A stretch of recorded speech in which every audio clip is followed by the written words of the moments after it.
ताकि चौधरी भूपेंद्र सिंह हुड्डा हरियाणा के तीसरी बार मुख्यमंत्री बने। धन्यवाद। जय हिंद। भाई राजू जी,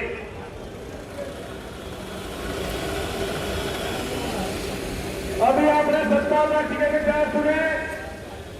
अब हमारे बीच में जो मुख्य अतिथि के तौर पे आए और जिनके संचालन में यहाँ का चुनाव लड़ा जाएगा, श्री मोनू हुड्डा जी, उनसे निवेदन करता हूँ कि वो भी अपने विचार रखें। मोनू हुड्डा जी, तो वे इनको आगे जाना है। तो भूपेंद्र सिंह हुड्डा ने सोनीपत से वहाँ दफ्तर का उद्घाटन करना है, तो वहाँ इनको पहुंचना जरूरी है। तो मैं निवेदन करता हूँ कि वो भी अपने विचार रखे। मोनू हुड्डा जी, 2 तारीख बना दो भाई हुड्डा साहब। गोपी फाइनल 16 से ऊपर आ जाओ। राम राम जी। आदरणीय साथियों, जुन साहब, बाकी सब यहाँ पे बाकी अपने साथी यहाँ पे सब खड़े बाजूगढ़ के नए साथी हमारे साथ जुड़े हैं, उन सबका यहाँ पे स्वागत। और पुराने साथी जो आगे पीछे हम लोग मिलते रहे हैं, उनके आज इस मौके पे भाई साहब के दफ्तर का यहाँ पे उद्घाटन हो रहा है। इस मौके पे सब लोग इकट्ठे हुए, इसका सबके लिए धन्यवाद। आज मैं आपसे सबसे पहले तो मैं क्षमा चाहता हूँ कि मैं जब हवन शुरू हुआ उस टाइम पहुंच नहीं पाया, पर आज क्योंकि 2 लोकसभा एक साथ चल रहे हैं, आप लोग 2 लोकसभा इकट्ठे लड़ रहे हो, तो आज सुबह सोनीपत के जो मेन कार्यालय सोनीपत लोकसभा का, उस लोकसभा का मेन कार्यालय का उद्घाटन था और हवन था, इसलिए वहां पे टाइम लग गया और आने में देरी हो गई। आपसे क्षमा इसलिए भी चाह रहा हूँ कि मैं अभी बीच में पहले बोल के वापस निकल रहा हूँ, क्योंकि हुड्डा साहब सोनीपत में कार्यकर्ता मीटिंग लेने के लिए दिल्ली से चल पड़े हैं। पर जाने से पहले मैं आप लोगों से 2-3 बात करना जरूरी समझता हूँ, इसलिए मैं बोलने के लिए आ गया है। सबसे पहले तो जी आप सब साथियों को बहुत बहुत बहुत मुबारकबाद।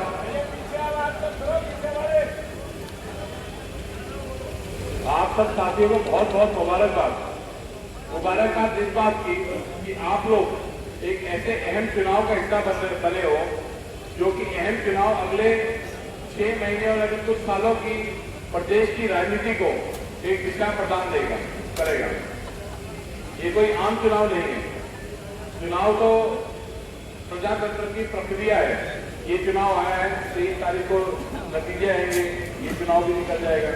3-4 महीने बाद एक विधानसभा का चुनाव भी आएगा, जिसके लिए आप लोग बहुत उत्साहित हो। वो चुनाव भी आगे निकल जाएगा। 5 साल बाद तो लोकसभा का चुनाव होना ही होना है, प्रजातंत्र की प्रक्रिया है।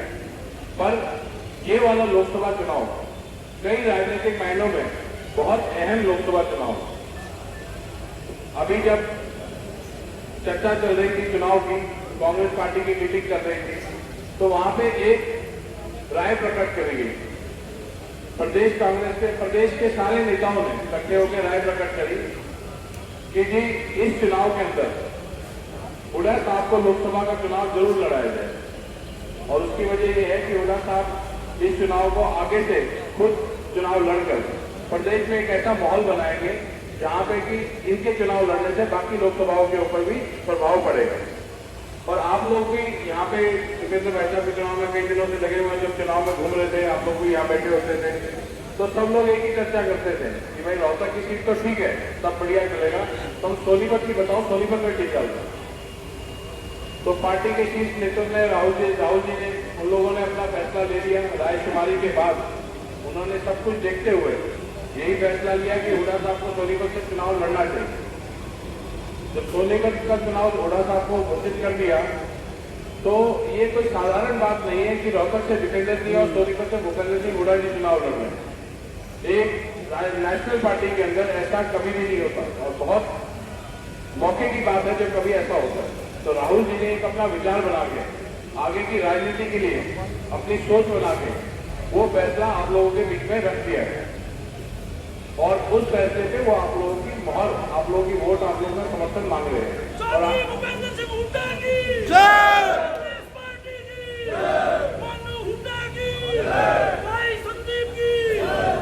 पूरा प्रदेश इस टाइम रोहतक और सोनीपत लोकसभा क्षेत्र की तरफ देख रहा है कि रोहतक और सोनीपत लोकसभा क्षेत्र में कितनी भारी वोटों से दोनों कैंडिडेट जीतेंगे, ताकि बाकी प्रदेश के अंदर भी आने वाले चुनाव के लिए माहौल तैयार हो सके। 2004 के अंदर हुड्डा साहब ने चुनाव लड़ा था, तब बादुगढ़ सोनीपत में था। तब उन्होंने एक बात कही थी कि भाई ये लोकसभा का चुनाव तो जरूर है, पर ये चुनाव दिशा देगा रोहतक से चंडीगढ़ का रास्ता वाया दिल्ली जाएगा। 2004 के अंदर आप लोगों ने भारी बहुमत से हुड्डा साहब को विजयी बनाया। 6 महीने के अंदर वो चंडीगढ़ में जाकर उन्होंने प्रदेश में सरकार बनाई और मुख्यमंत्री बने। 10 साल जब वो मुख्यमंत्री रहे, अपने इलाके के लिए बहुत विकास भी हुआ, बहुत ऐसी चीजें हुई जिनके बारे में कभी हमने कल्पना नहीं की। आप लोगों को हमसे बेहतर पता है, बेहतर आप लोगों को याद है कि 2005, 2005 के अंदर कैसा बादुगढ़ था और 2009 में क्या हुआ, 2014 में क्या हुआ, 2014 के बाद बादुगढ़ में क्या हुआ और क्या नहीं हुआ। तो ये लोग आप अच्छी तरह जानते हो कि 2004 से लेकर 2015 तक, 2005 से लेकर 2015-14 तक बादुगढ़ की रूपरेखा कैसी बदली गई। मैं बार बार रोहतक सोनीपत चुनाव की विचार इसलिए कर रहा हूँ क्योंकि बादुगढ़ एक ऐसी अहम कड़ी है जिसने सोनीपत का भी लोकसभा चुनाव लड़ा हुआ है और अब रोहतक का भी लोकसभा चुनाव लड़ रहे हैं। तो आप एक ऐसा हल्का हो जो दोनों रोहतक और सोनीपत को आपस में इन कड़ियों को जोड़ते हो। तो इसीलिए बादुगढ़ की तरफ सब लोग नजर उठाकर देख रहे हैं कि भाई ये तो रोहतक लोकसभा के अंदर भी दिशा देगा और सोनीपत लोकसभा में दिशा देगा। तो आप लोगों का चुनाव, बादुगढ़ का चुनाव बहुत अहम चुनाव हो गया। अपने को जितने साथियों के अंदर उत्साह है, जिस हिसाब से सबसे मिल रहे हैं, ये लगता है कि कोई बहुत अच्छे नतीजे रोहतक से आएंगे। आप लोग सब साथियों से आगे जाके मिले। आज दफ्तर का प्रारूप शुरू हो गया है, आप लोग सब साथियों से आगे जाके मिले और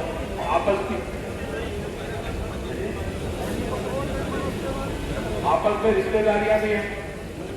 सोनीपत रोहतक में, सोनीपत में तो बादुगढ़ में तो सोनीपत का चुनाव भी लड़ा हुआ, तो आप लोग उस चुनाव के अंदर भी अपने 11 प्यारों के पास जाते थे। तो अपनी रिश्तेदारियों,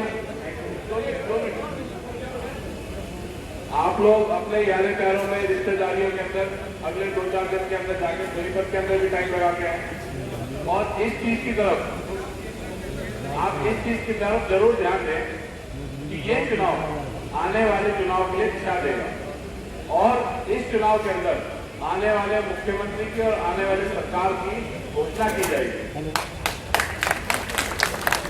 पूरे प्रदेश के अंदर आप लोग बहुत जगह साथ चले।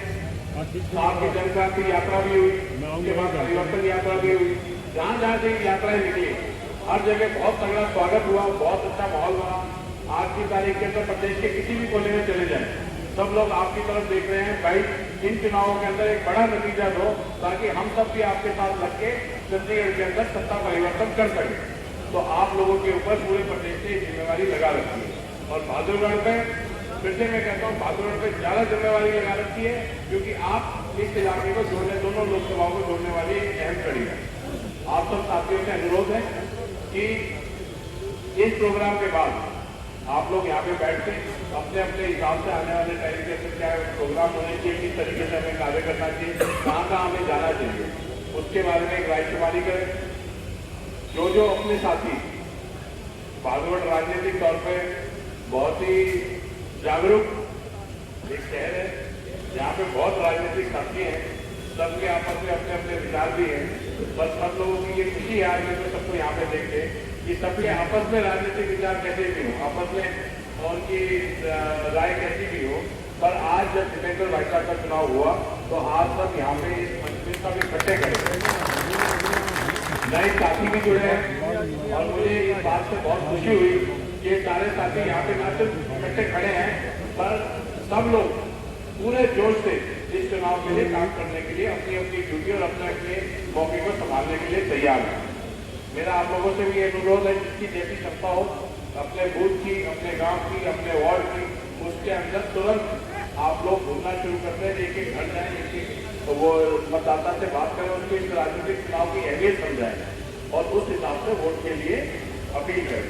कहीं पे कोई कमजोरी आए, कहीं पे कोई नया साथी जुड़ना चाहे, जैसे आप नए साथी जुड़े हैं, कहीं पे कोई नया साथी जुड़ना चाहे तो उसको प्रेरित करें और उसको जोड़ने के लिए हम सबसे मिलवाएं। जहाँ पे आपको लगे कि भाई हमारी जरूरत है वहाँ पे हम आएंगे, जहाँ पे आपकी जरूरत है वहाँ आप पहुंचे। कहीं रिश्तेदारी में यारे प्यारे को बुलाना तो उसको बुलाने में संकोच ना करें। ये अहम चुनाव है जो आने वाले 15-20 साल की राजनीति को दिशा देगा। तो चुनाव आते जाते रहते हैं, पर ऐसे राजनीतिक मौके कभी कभी आते हैं और कभी कभी तो पीढ़ी दर पीढ़ी में कभी एक बार आते हैं। तो इसलिए इस चुनाव को जागरूकता से लड़े, पूरे जोर शोर से लड़ें और हमारे लिए जैसा भी हो आप लोगों को बता के जाए, आज चुनाव के आगे की रूपरेखा बना के जाए। कोई साथी अगर यहाँ नहीं पहुंच पाया, मेरा आपसे सबसे अनुरोध है कि उसके पास जाए, उससे बैठे और उसको भी सलाह करें, कोई बात हो तो हमें बुलाएं, हम भी उसके पास पहुंचे। मैं आपसे फिर से एक बार ही क्षमा चाहता हूँ कि मैं थोड़ा जल्दी निकल रहा हूँ, सिर्फ इसलिए निकल रहा हूँ कि सोनीपत के अंदर जो चुनाव